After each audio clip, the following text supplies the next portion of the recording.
안녕하세요. 연세대학교 컴퓨터과학과 조우성배입니다. 제가 좋아서 시작한 인공지능이라는 공부를 벌써 30여 년이 됐네요.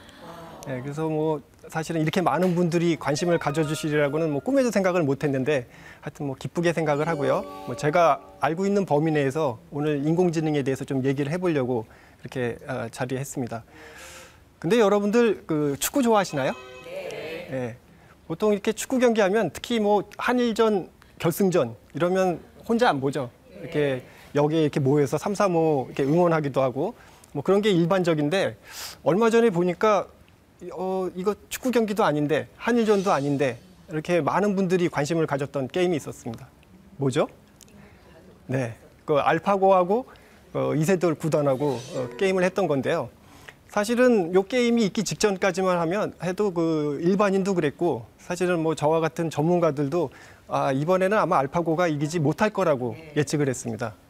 그게 뭐 여러 가지 이유가 있었는데 근데 막상 시합에 들어가서 첫 판 끝나고 나니까 방심, 그다음에 두 판 끝나고 났더니 경악, 세 판 끝나고 났더니 좌절, 그러다 이제 네 판 끝나고 나서 희망을 봤습니다. 뭐 이런 얘기도 있었고 그리고 이제 마지막 다 끝나고 나서 인공지능이라는 게 단순히 헛소리가 아니고 뭔가 있었구나 뭐 이런 뭐 경각심을 일깨워줬던 그런 게임이라고 봅니다. 뭐 일부 분들은 이 게임 끝나고 나서 이렇게 공포심을 느꼈다 뭐 이런 분들도 계시고 그래서 과연 이게 공포를 느낄 만한 것인가? 아마 여러분들이 사실 어쩌면 실체를 잘 모르기 때문에 뭐 스스로 학습하고 또 이러다가 보면 사람을 지배하는 그런 날도 오지 않을까 뭐 이럴 것 같은데요. 사실은 인공지능 그 프로그램을 잘 만들어서 바둑을 잘 두게 하는 그게 알파고의 그 기본입니다. 그래서 이게 조금 단순화시켜 보면 결국 바둑에서 다음 수를 계산한다는 게 일단은 현재 바둑판을 인식을 해야 되겠죠. 그러고 나서 알파고의 다음 수, 그다음에 상대방의 다음 수, 일단 예측하는 게 필요하긴 합니다. 그래서 미래의 바둑판에 대해서 예측을 하고 그런 걸 컴퓨터는 여러 번 해도 되잖아요. 그래서 실제로 수를 두기 전에 여러 번 둡니다. 그래서 그중에 가장 좋은 수를 찾아서 다음 수를 두는 뭐 이런 방식으로 작동을 했습니다. 여기 뭐 공포심이 느껴지는 부분이 있나요? 사실은 인공지능이라는 게 잘 몰라서 그렇다고 생각이 되고요. 이전에도 이미 알게 모르게 세상에 인공지능이 꽤 많이 있었습니다. 우리 주변에 보면 뭐 주차장 이렇게 들어갈 때 자동차 번호판을 자동으로 인식한다든가 또는 또 로봇 청소기, 또 최근에는 인공지능 스피커가 그렇게 뭐 열기 아주 뜨겁죠. 이런 것들 인공지능이라고 생각하시나요? 뭔가 좀 불만족스러우신 게 있으신 것 같은데 이게 어쩌면 너무 익숙해서 그런 것 같다는 생각이 들고요. 그러면 이런 건 인공지능일까요? 뭐 예를 들면 사진을 찍고 그 안에 있는 사람의 감정이 어떤지를 자동으로 알아맞힌다든가 또는 뭐 재료가 좀 바뀌어도 조리기구가 좀 바뀌어도 요리를 척척 해낸다든가 뭐 심지어는 자동으로 운전을 대신해 준다든가 뭐 이런 건 좀 인공지능 같나요? 아까보다는 조금 반응이 바뀌셨는데 뭐 사실은 심지어는 뭐 사람보다 더 잘하는 인공지능도 많이 나왔죠. 그게 알파고도 있었지만 또 퀴즈 문제도 사실은 지금은 인간보다 훨씬 잘 푸는 뭐 IBM 왓슨이라는 게 결국 퀴즈 문제 푸는 컴퓨터 프로그램이었는데 뭐 그런 것도 있고 이건 인공지능일까요? 갸우뚱 그러시는데 아마 5년에서 10년 사이에 10년은 너무 긴 것 같고요. 더 이상 인공지능이 아니라고 할 가능성이 높습니다. 그게 제 말씀이 아니고 그 인공지능 분야의 그 성각자 중에 존 메카스라는 분이 있는데 인공지능은 일단 성공하고 나면 더 이상 인공지능이라고 여겨지지 않는다. 뭐 그런 약간 좀 자조 섞인 그런 그 말씀을 하셨는데 그게 왜 그럴까 보면 사실 우리 머릿속에 있는 인공지능은 뭐 이런 거죠. 예를 들면 터미네이터라든가 또는 뭐 매트릭스라든가 뭐 그것까지는 안 가더라도 뭐 아이로봇 또는 뭐 채피 이런 뭐 자유자재로 사람하고 이렇게 교감을 하는 그런 로봇을 생각하고 있는데 그게 약간 괴리가 있는 것 같습니다. 근데 이거 괴리가 인공지능이라는 것 자체에 정의에서부터 시작되는 것 같아요. 인공지능이 뭡니까? 물어보면 지능을 본질적으로 잘 이해해서 인공적으로 만드는 기술. 근데 지능이 뭔지 아는 사람이 있을까요? 그래서 제가 좀 예를 찾다가 이런 예를 한번 찾아봤는데 그 직소 퍼즐이라 그러죠. 이런 거 많이 하시나요? 예. 뭐 이게 시간 남으실 때 이렇게 맞춰보면 굉장히 재밌는데 적당히 복잡해야 재밌지 이게 이 정도로 복잡해지면 이거 가지고 뭘 맞추죠? 저 답은 이거래요. 예를 들면 이런 게 인공지능이 아닐까 싶습니다. 전체 모습은 아무도 모릅니다. 그런데 이제 부분적으로 시각 기능이라든가 청각 기능 뭐 이런 것들을 여러 가지 기법을 이용해서 만들어서 이제 흉내를 내는 이제 그래서 일부분은 사람보다도 성능이 더 높은 뭐 그런 인공지능도 나온 거고 그래서 인공지능이 좀 이해하기 어려운 게 아닌가라는 생각이 들고요. 그런 인공지능을 그러면 인공지능 한 사람들은 어떻게 만들까요? 그러면 사실은 별거 없습니다. 무슨 우리가 모르는 매직이 있어서 인공지능이 척척 대상을 모르는데 그걸 어떻게 할까요? 그러니까 크게 대변해 보면 지식을 이용해서 어떤 지능적인 행위를 하는 그 행위 문제에 지식을 잘 저장을 해서 의사결정을 자동으로 하는 그런 걸 이제 지식 기반 방법론이라고 그러고요. 그다음엔 데이터로부터 그런 지식을 자동으로 추출해서 그래서 그걸로 의사결정을 하는 그런 걸 데이터 기반 방법론이라고 그럽니다. 그게 답니다. 그 이상의 무슨 매직이 있거나 저거 말고 뭐 자의식을 유도할 수 있는 어떤 새로운 기술이 있다든가 뭐 그렇지는 않습니다. 이런 별거 아니잖아. 이렇게 생각하실까 봐 저희가 이렇게 풀어도 어쩌면 지능을 모방할 수 있겠다라는 말씀을 좀 드리고 싶은데요. 역사적으로 보면 우리가 하늘을 나른다는 문제를 풀 때 뭐 자연계에서는 새가 그런 일을 하죠. 그래서 어깨에 근력을 이용해서 뭐 하늘을 나는데 인간은 그런 방식으로 하늘을 날지 않았던 것 같아요. 예를 들면 제트 추진이라든가 또는 날개 그 공기 흐름의 차를 이용한 양력 이런 걸 공학적으로 개발을 해서 무거운 물체를 높이 띄우고 멀리 또 빠르게 보내는 적어도 비행 문제에서는 자연계를 인간이 정복했다라고 해도 뭐 과언이 아닐 거라고 생각합니다. 이런 식으로 비슷하게 한번 생각을 해보시면 뭐 바둑 같은 경우에도 사람은 어떻게 둡니까? 뭐 직관이라든가 또는 뭐 전략 이런 걸 써서 풉니다라고 할 텐데 이번에 알파고 같은 경우에는 사실은 경우의 수를 잘 늘어놓고 그거를 효율적으로 탐색해서 수를 결정하는 그랬더니 적어도 바둑 문제는 인간보다 더 잘 풀더라 이런 게 된 거고요. 그래서 어쩌면 지금 성공하는 인공지능들이 다 이런 식의 약간 좀 흉내내는 그런 방식으로 문제를 풀고 있는데 이런 식으로 여러 개를 늘리다 보면 결국 인간의 대부분의 그런 지능이 필요로 하는 일들을 다 할 수 있지 않을까 뭐 이런 생각들을 하고 있습니다.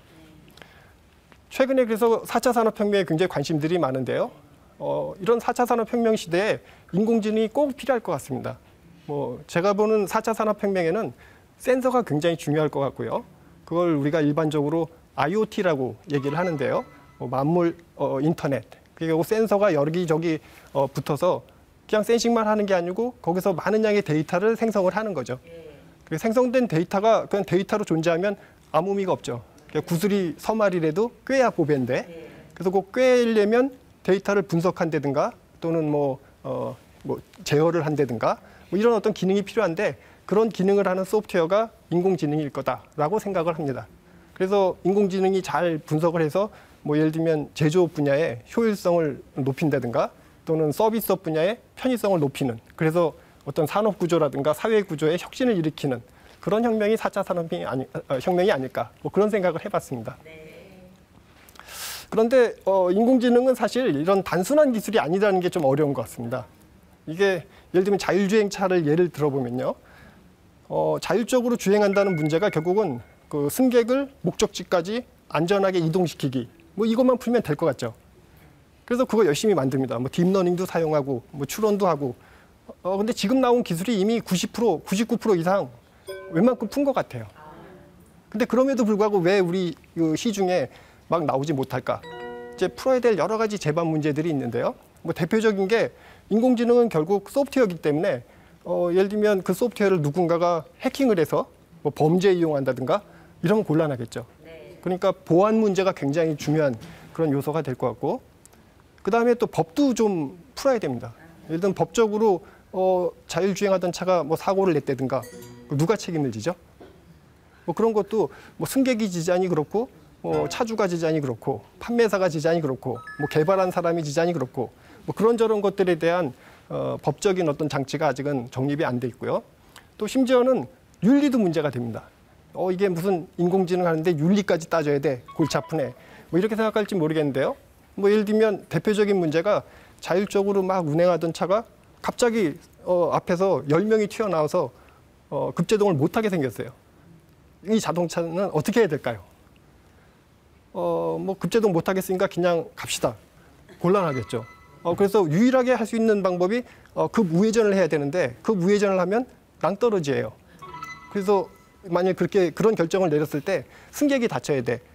그러면 굉장히 고민이 되겠죠. 그런 고민을 인공지능이 어떻게 풀까? 뭐 이런 것들도 뭐 기술적으로도 물론 해결해야 되지만 이게 뭐 사회적인 어떤 합의라든가 이런 것들이 동반돼야지 인공지능이 실제로 사용될 수 있는 뭐 그런 문제가 있습니다. 그래서 이와 같은 인공지능을 그러면 어떻게 사용하면 좋을까요? 뭐 이미 우리 알게 모르게 일상생활에 많이 들어와 있는데요. 그래서 크게 제가 한 3가지 정도로 생각을 좀 해봤는데요.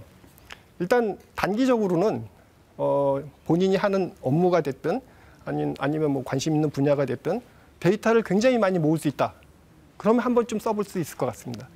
이게 여태까지는 어쩌면 뭐 경영을 하든지 아니면 법적인 어떤 판단을 하든지 이런 것들이 대부분 좀 직관에 의해서 뭐 나쁘게 얘기하면 좀 주먹구구식으로 그렇게 돼 있었는데 어떤 인공지능이라는 도구가 많은 양의 데이터가 있으면 그걸 자동으로 객관화할 수 있는 그런 여지가 있기 때문에 일관성 있는 그런 의사결정을 하는 그런 문제에 이런 기법을 좀 써보시면 그게 서로 경영이 됐든 뭐 법 분야가 됐든 심지어는 문학 분야가 됐든 뭐 충분히 활용할 가치가 있을 것 같고요.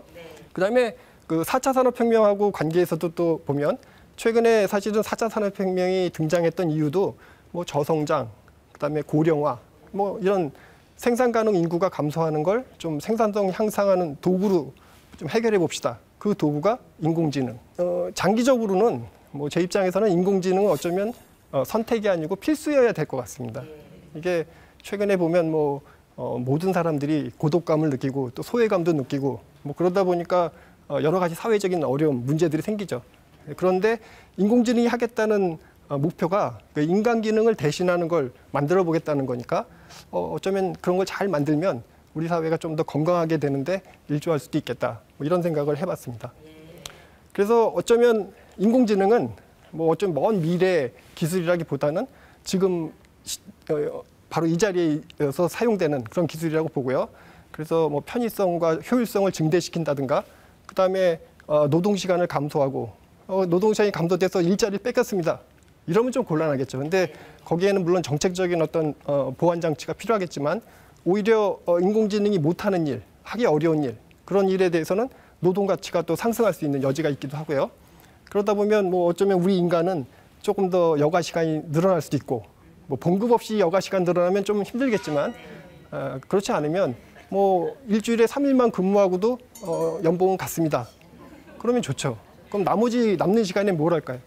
새로운 라이프 스타일이 생겨날 것 같기도 하고 그래서 자기 개발도 되고 또 그런 자기 개발을 위한 새로운 일자리가 생겨나고 그래서 아름다운 세상이 되고 인간 삶의 질이 향상되는 뭐 이런 방식으로 인공지능이 발전하고 또 그런 시대에 각자가 인공지능의 그 실체를 조금 더 잘 직시하시고 잘 활용하시면 좀 더 좋지 않을까 그런 생각을 해봤습니다. 네, 감사합니다.